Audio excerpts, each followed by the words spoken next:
Quelle est la recette pour un side hustle réussi? Aujourd'hui, on va faire une vidéo en mode Philippe Etchebest et on va comparer la notion de side hustle avec une recette, un plat préparé.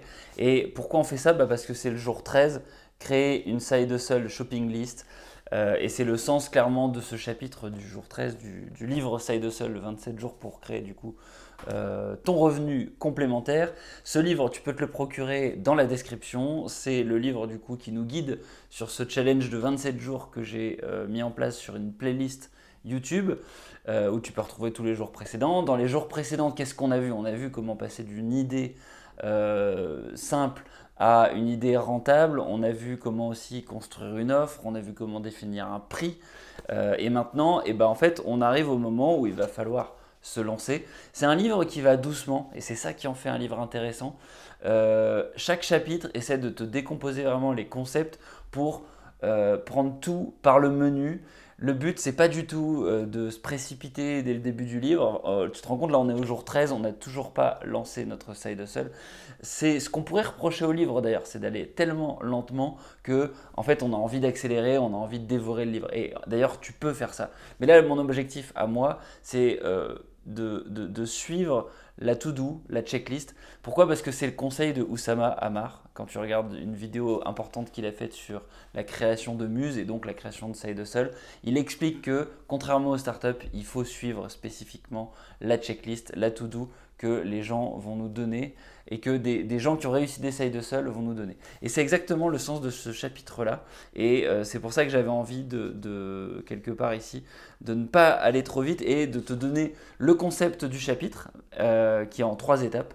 Trouver une bonne recette, réunir les différents ingrédients et ensuite suivre la recette étape par étape. Alors, tu vas comprendre rapidement, ce qui nous explique ici Chris Guillebaud, l'auteur du livre, c'est que par exemple, on a quelqu'un qui va lancer un blog autour des croisières et cette personne, elle suit ces 3 étapes. Elle va se dire, ok, je vais créer, donc le blog, c'est globalement la target, c'est le résumé du service qu'il veut lancer.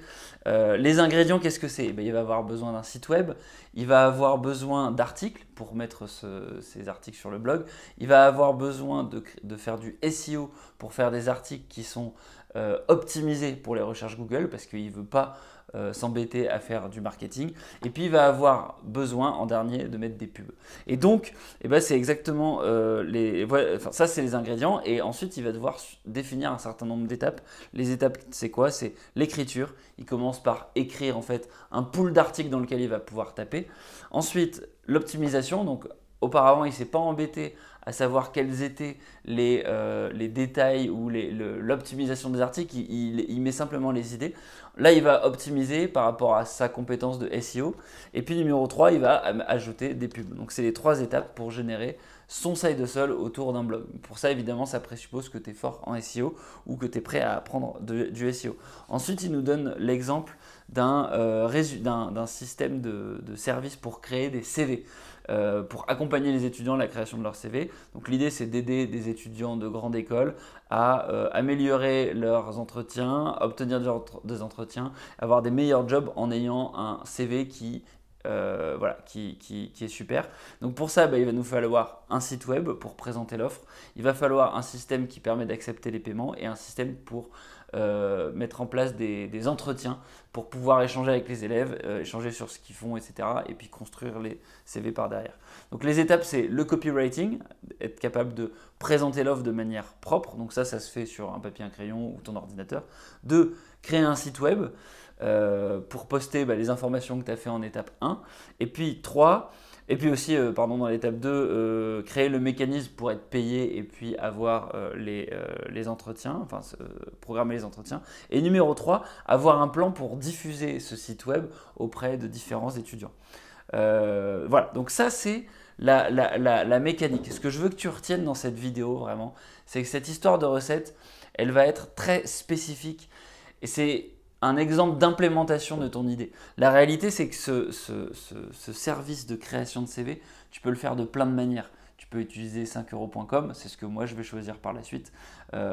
Tu peux le faire comment dire, avec un papier, un crayon, en allant directement dans une école, en faisant une conférence et puis en laissant le papier et un crayon à la fin de ta conférence, en faisant en sorte que les gens y signent et ils mettent leur email par exemple et puis une date potentiellement pour réserver un créneau à la mano. Donc c'est juste pour te montrer qu'il y a plein de manières de faire. Le but c'est que tu définisses ta recette à toi et que tu l'exécutes ensuite étape par étape. Mais j'insiste sur cette histoire de choisir une recette et l'exécuter étape par étape parce que là en fait on retrouve la même idée qu'on a vue dans les vidéos précédentes.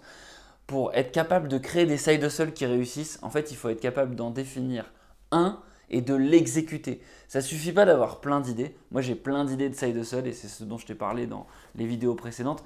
En fait ce qu'il faut que je fasse c'est que j'en prenne une idée de side hustle et puis que je l'exécute à la perfection. Et ensuite, ma recette, je pourrais l'améliorer en refaisant des side hustles. Exactement comme tu prends la recette d'un gâteau, la première fois que tu le fais, il est un peu éclaté et tu le refais, refais, etc. Et à un moment, tu deviens l'expert du gâteau. Et je pense que ce chapitre-là, c'est ça le message important qu'il veut nous dire et c'est mon message du coup dans cette vidéo aujourd'hui. Donc du coup, mon dernier message, c'est que si tu veux avoir une expérience intéressante sur la notion de side hustle, évidemment, procure-toi le livre en description puisque tu as le lien vers Amazon. Tu peux aussi rejoindre le groupe Facebook Side Hustle France. C'est un groupe dans lequel tu vas pouvoir partager ton idée de recette, ton idée de side hustle. Comment est-ce que concrètement tu vas créer ton side hustle? Quelles sont les étapes que tu as imaginées?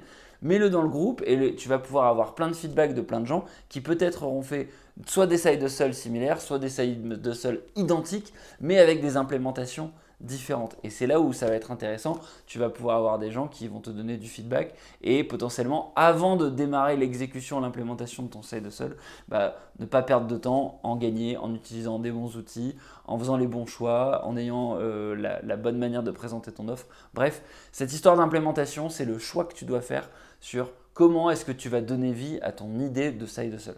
C'est un livre qui va doucement, je te l'ai dit. Demain, on va encore regarder, se poser des questions un petit peu existentielles autour des outils. Et après-demain, pareil, on va encore se poser des questions. Donc, en fait, on va lancer l'idée dans 2 ou 3 vidéos. Donc, je t'encourage vraiment à aller doucement, tout simplement pour laisser le temps à ton esprit de comprendre comment fonctionne la notion de side hustle et comprendre comment en fait faire un side hustle qui réussit. Sur ce, je te dis à demain. Ciao, ciao, à la prochaine.